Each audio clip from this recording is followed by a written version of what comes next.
your ultimate power to change all things. Hi, I am your host, Guy Cheyenne, and welcome back once again to Rebuild Reality, where, of course, as always, we talk about who we really are, why we're here, and how all of this stuff works. So today's one is maybe one of the biggest ones I ever do. I don't know, maybe it'll be the biggest one I ever do. But this falls in the why we're here category. So let's hit it. Let's get it right from the top. So in the beginning, God made all things, right? And you can call it God, you can call it Allah, you can call it creator, source, whatever you choose to call it. I think all ancient spiritual texts, all teachings, all ancient cultures all have the story of creation. And in the beginning of creation, God, or whatever that particular culture chose to call it, created all things, created all the basics, right? So created all form. So what is form? Well, form is matter. Just like me and you, we're made out of matter. Everything we see is made out of matter, out of particles. What are those particles and what is the matter made out of? Well, it's made out of energy. Where does energy come from? Well, energy comes from the unmanifested world. And the unmanifested world is a world of wholeness. It is the world of oneness. It is the true world of the true reality, because it's not separate. Nothing is separate. It's all one thing, and it knows it's one thing there.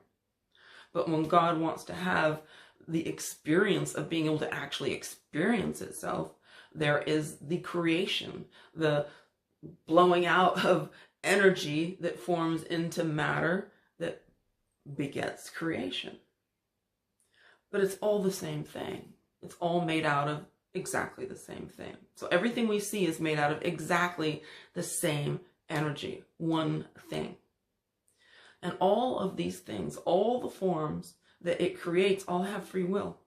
Whether it's a flower or a tree or what have you, if it wants to be big or small, if it chooses to, express itself as bent or straight and lean to the right or to the left, or to be full, or, to be, sparse, or to be perfect or imperfect.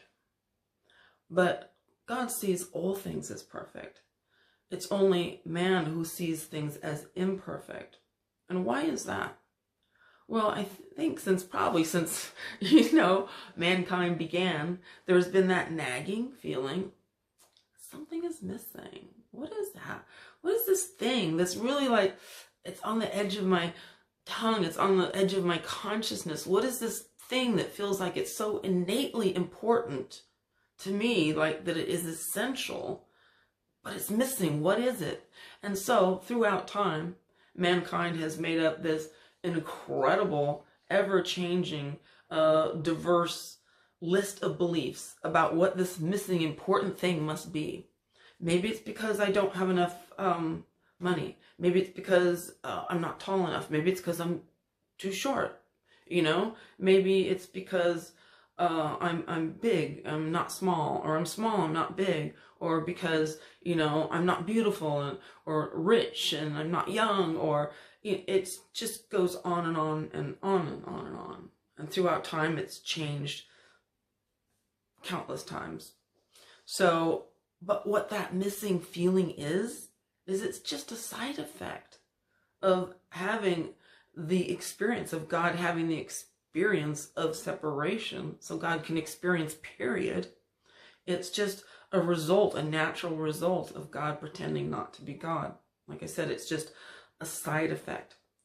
Unfortunately, that side effect leads to these feelings of injustice, blame, of being a victim because we think that something's being withheld from us. We think, that someone must be doing something to us. Who is it? And we begin to become afraid of each other. And that begins to create things like country against country, government against government, religion against religion, football team against football team, neighbor against neighbor, and ultimately you against me against you, and worst of all, us against ourselves, because we think that we're doing something. We turn against our bodies, we turn against our minds, we turn against every single part of this. And because we have not only free will, but the power of God within us, the power that creates worlds, we crush ourselves. We crush ourselves trying to figure it out, trying to tear everything apart. We turn against it all instead of loving it all. Instead of not only loving ourselves, but loving the world. Because if all things are the way you look at them, and as the saying goes, the way you look at things changes the things you look at. So if we change the way we look at things, not only ourselves, but the whole entire world, what would that do? What would that do? It would do a lot. I'll tell you that. It would change everything. And this is why the teachings are always about love.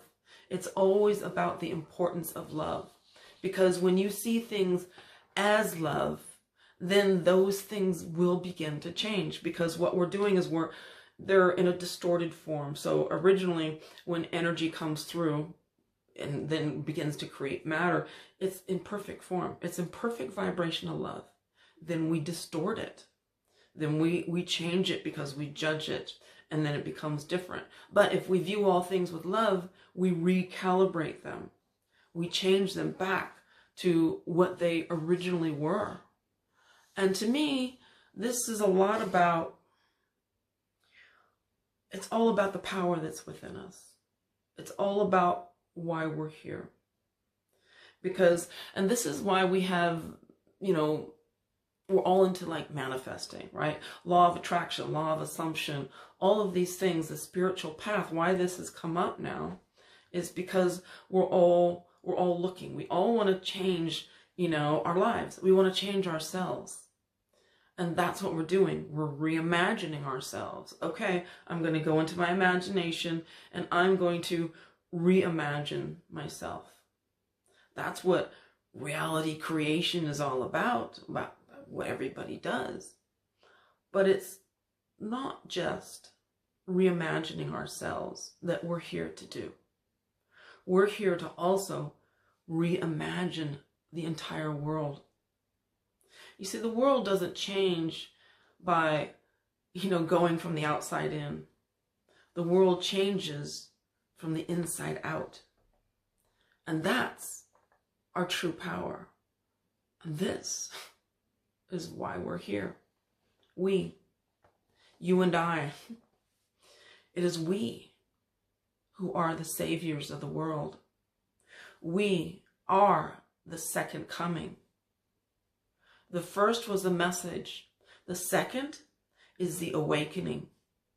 The second is the awakening of God to God's self, to God, to waking up in the play, waking up in the illusion, waking up in the dream. That's what this is. That's what the second coming is. And it comes through here. It comes through the heart. It comes through love. It comes through us being willing to birth this through us, being willing to wake up, because we have free will.